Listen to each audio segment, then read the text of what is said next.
Hey everybody, how you guys doing out there today? Welcome back to another episode of Halloween at the Manor. Well, Vanessa and I are hitting the road today, and we're heading to Doylestown, Pennsylvania, which is about 2 hours from where we live. We are going to go check out a recently opened vampire museum called Vampa. And I believe you're the one that saw this on TikTok? On the TikTok, there was a little video, and so I looked into it. It's the Vampire and Paranormal Museum. So we're gonna go check that out today, and you showed me the TikTok, and it looks really awesome. It's so all like gothic and yeah, it looks really cool. like our people. Our people. So we're really curious to see what this is all about. So we're gonna go check this out, and hopefully we're allowed to film in there. I hope so. I think we should be able to. So we'll take you guys along with us if you want to come check it out. So why don't we go ahead? We're gonna get started with our trip here, and we'll see you guys in about 2 hours. All right, guys, so we made it to our destination, but we're kind of unsure what this is, because we thought it was a vampire museum, which I think it is, but there's all of these like antiques and like stuff that you probably see at like a miniature golf course. So like, look at these creepy, Go in there. like this creepy cross, and like all kinds of creepy stuff in here. Oh, I see the sign for it. And she sees the sign. I see the sign. We're going over there. We're going. Oh, there it is. There it is. Way there over it is. there. Okay. All right, we're Way at the right place. over there. So we're at the right place, but this is kind of odd.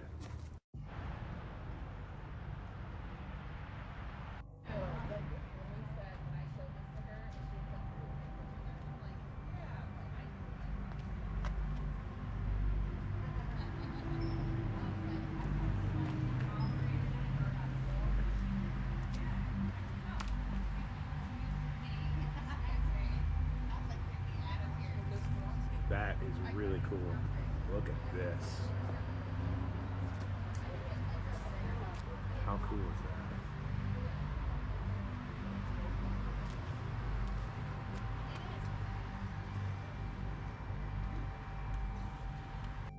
All right, guys, we're going to do a little bit of a voiceover here. So in this room here, this is the very first room that you walk into. Basically, all of that was in here was vampire hunting kits and various weapons that were made over the centuries to hunt and kill vampires. Now, there are 9 rooms in this place to take a look at.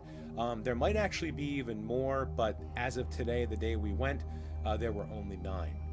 I did do my best in trying to get as much of these little plaques as possible on the video. If you'd like to pause the video and read them, I would recommend that. There's a lot of really cool information on these plaques. Most of the items that were in this room here, this first room, were all on loan from different families. Basically, these weaponry and these kits have been in families for hundreds and hundreds of years. In this area here, it's against the wall. This is just all the various weapons that would be used to hunt vampires. And if you guys are wondering, I am good because you can see my reflection in the mirror. Now, I did not video all of these. There were several of these cases, but I kind of just videoed some of the ones that I thought were kind of cool and interesting. In the next cabinet over there is a really awesome weapon. I think it probably might be my favorite one out of all of these, and we'll get to that in a couple of seconds. This plaque is actually interesting. Vanessa and I did not know this, but there is actually a disease that uses Renfield's name. This is actually the weapon I was talking about. I thought this saw thing was actually really cool. But anybody who has a proclivity of drinking blood, it is actually called the Renfield syndrome, I believe. I thought this desk here was absolutely awesome, and I would, if I wasn't so freaked out about it being attached, having some kind of attachment to it, I would absolutely love to have this in our house. I just thought this was just absolutely incredible.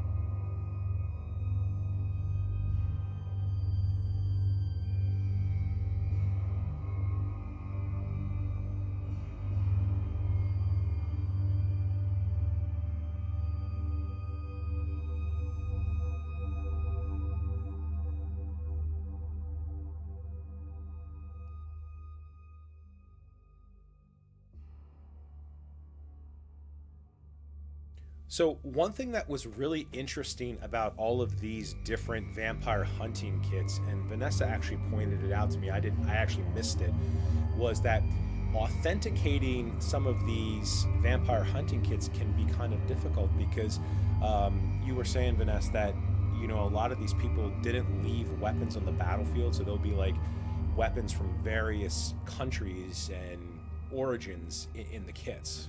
Yeah, they said that passed on from family to family. Families relocate from country to country, so you can't look at a vampire hunting kit and dismiss its authenticity based on the different countries of origin within. You could have a Bible from, in one language, and then a knife from another country, which I thought was interesting because they said that you're not supposed to leave any weapons on the field, so they just basically get recycled through. Yeah, I thought that was kind of cool. I had no idea. I didn't even think of that when she told me that. And again, I must have completely missed that on one of the plaques. But yeah, that's actually, I thought, was a really cool thing, because in this room there is different kits, and we'll get to it as the video goes on. But there are different kits in here from different countries. One in particular is from Japan. So there was a separate kit that had a Japanese origin to it, and the weapons definitely had that Japanese flair to them. And I said we'll get to that a little bit later on, probably in a couple of minutes here in the video. I just thought that was a really interesting tidbit there.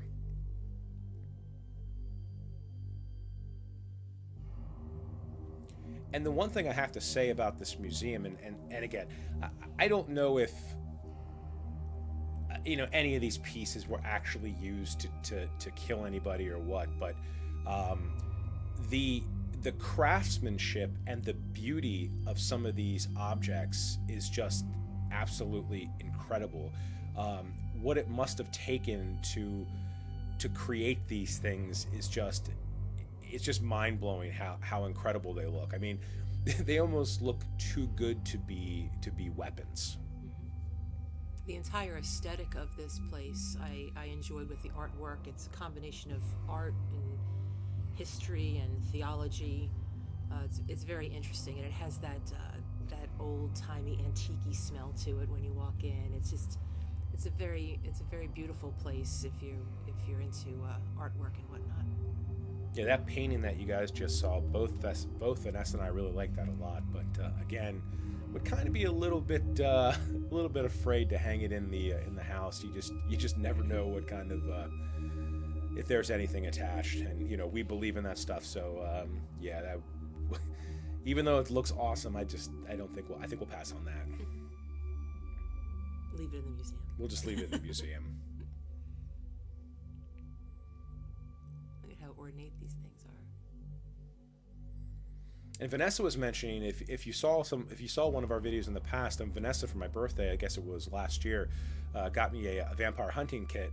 And again, it was just a very small one, and it was probably made in like Indonesia or something. You never know. But we were kind of joking that, like, even though the kit is very small and it's got all the same stuff in it that all these other larger kits have. The different vials of salt and wolf's bane and things like that, wolf's bane, and the knives and the Bibles. It pretty much all has the same stuff. So we were just kind of laughing about that, like we do, kind of have a little like sampler. A little sampler. Yeah, ours is almost like a little sampler vampire hunting kit. Like if we had to hunt like a tiny vampire or something. But yeah, these kits are they really are incredible to see. If you go there, they are really beautiful. They are. Like I said, I don't know if any of these were used to kill anybody or not, but they are really, really incredible. But they were made with that belief. That's true. I mean, they were, yeah.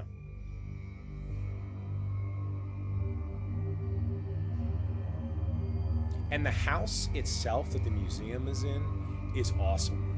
This house that they have this in is incredible. Now, here's what I was mentioning earlier in the video about reading these plaques. This particular vampire hunting kit was in a family, and I think it still belongs to the family, for over 150 years. So the family actually loaned this kit to the museum, and this is the one that I was talking about. That was a Japanese hunting kit, the Japanese vampire hunting kit. Now they actually hunted, instead of the vampire, they call it the jinn or the gin, and I think that's what the movie The Ring was based off of. Was the gin, but you can see when you look in that one, it's got a lot of like Japanese flair to the weaponry.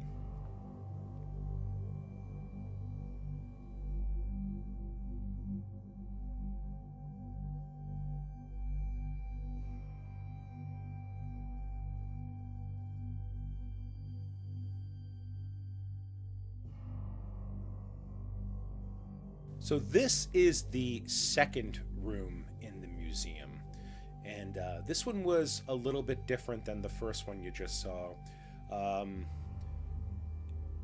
This one had like a different theme to it. Now, you know, they did have like one or two kits in here and some weapons, but they had one piece in here that both Vanessa and I thought might have been the best piece in the entire museum.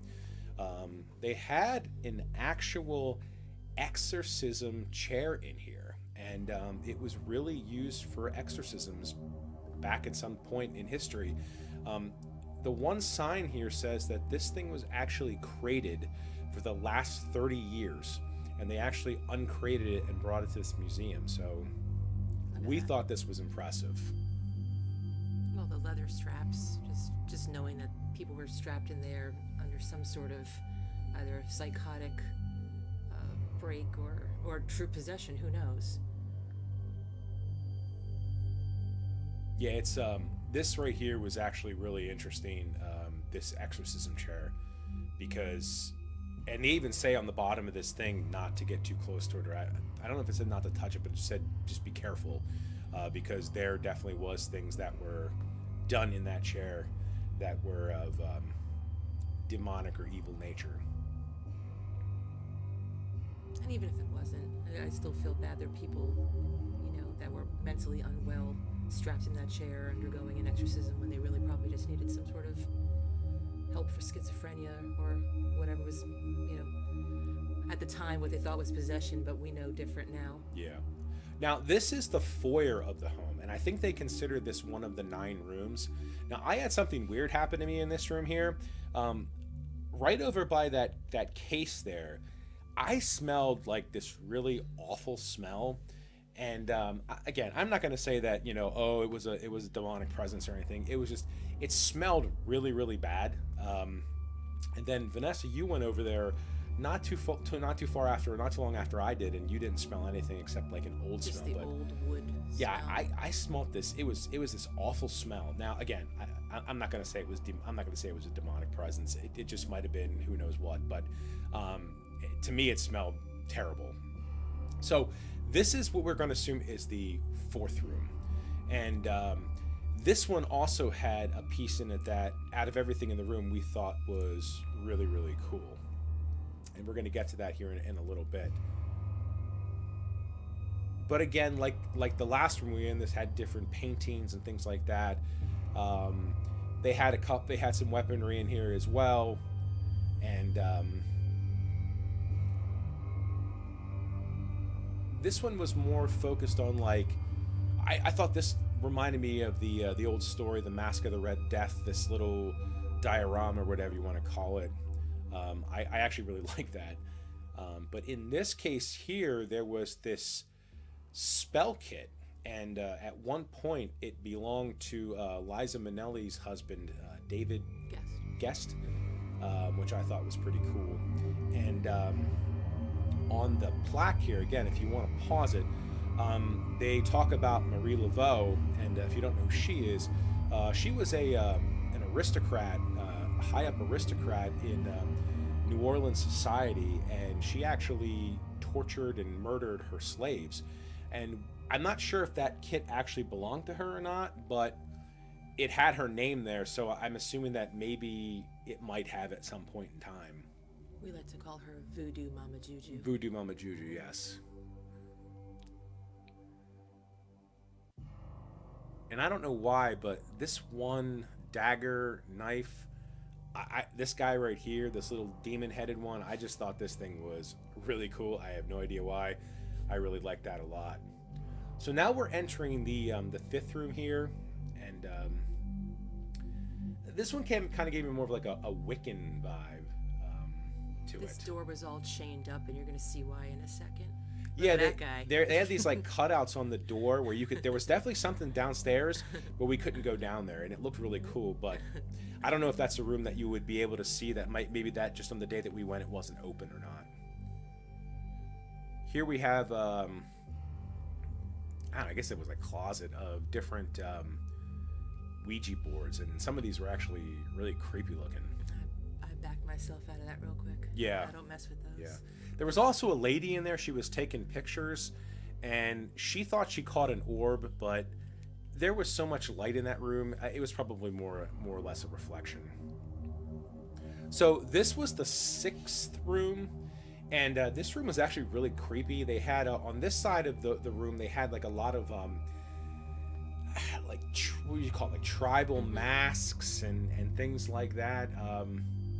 It was very creepy. And then the creepiest part was, and again, I think they call this little section over here, I believe, a room as well. I think it's one of the 9. This section over here that Vanessa's standing in front of, they actually have a warning sign up there that all these dolls or these objects inside this room do have some demonic activity attached to them. And this room was creepy, and I actually had something happen to me shortly after I started recording in here, and I'll talk about it later on in the video towards the end, but I don't know if it was coincidence or what, but something happened to me, and like I said, I don't know how to explain it. I did not like that. No, you did not. No, you I do like that gigantic clown head in the back, though. I thought that thing was really awesome, but No, that could stay there. but that's gonna stay there, yeah. No, that I'm good. Yeah, but this stuff in here was kind of creepy. And then a lot of this stuff was on the other side of the room, was like, what would you call this? Like various statues from different cultures. There was like, you could tell there was like an Asian kind of vibe to some of these, like maybe like a Native American as well. The statues were really cool, but it was just different. I call them, I would want statues, figures from different things. So this, I believe, was the... That's from France. This was the, what was this, the 7th room or the 8th room? I don't know, but they had this really awesome mallet here that was French. Mm-hmm. And you said it was actually, they said on there it was used to kill vampires. And that Bible in there was in German. And I thought this was really cool. I really liked the weaponry in here, especially the crossbow. But in this room as well, they also had this gigantic carriage.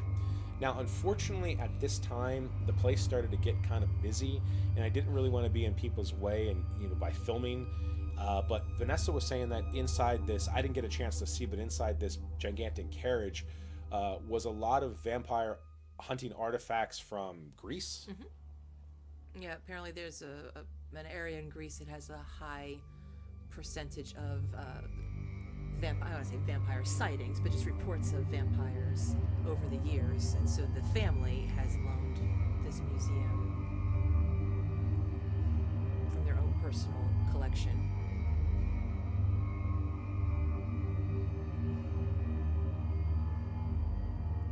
Yeah, and this room in here had, again, a couple of vampire hunting kits, but they were kind of smaller, and they were from various countries, various families on loan. And there's the carriage that I was talking about. Like I said, I didn't get it. It's very pretty. It's a very beautiful carriage. I just not get a chance to really look to see what was inside of there due to the amount of people that were kind of hanging around it at the time I was filming. And then they kind of had like this Egyptian flair in there as well. I really wasn't 100% sure what that had to do with anything, but their belief in the underworld. Yeah, I guess Vanessa was saying like their belief in the underworld, so yeah, I guess that would be it. I just didn't know what it had, you know, as far as vampires or a vampire museum. And here are some of the different kits. I think you said like one of these was from France, and then one had like Arabic writing in it, so all over the world. Yeah, they were just different kits from like smaller kits. We've been what's the word I'm looking for? Influenced by like Transylvania is vampires, but apparently the myth has covered the entire world. Or is it a myth? I don't know. Well, they were actually saying that the very first reported vampire burial ground was actually in Venice, which was funny because, you know, like you just said, it was always talk about Transylvania. And then the very, very last room of this place had a, this one was more of like angelic art, statues, had a lot of the Archangel Michael in here, more positive religious symbols and things like that. Representing the good. I think you were telling me in the room here that you got like this was more of a vibe of like they wanted to end this on like a positive note. Yeah, basically the lesson to be learned in this is that don't pretend that evil does not exist in the world, because it does, but don't believe that evil is around every corner either. It exists somewhere in the middle, and know that good is always going to triumph over evil.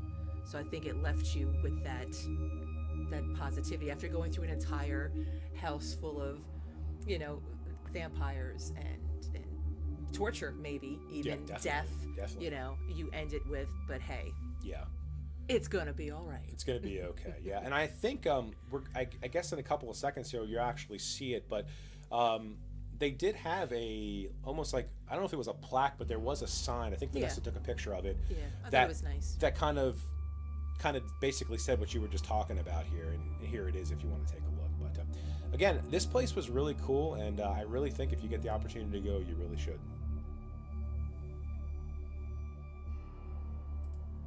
All right, guys, so we just finished coming out of the Vampire Museum, and I gotta say, like, if you get a chance to come here, I definitely would. Very cool. It is very cool. It's very interesting.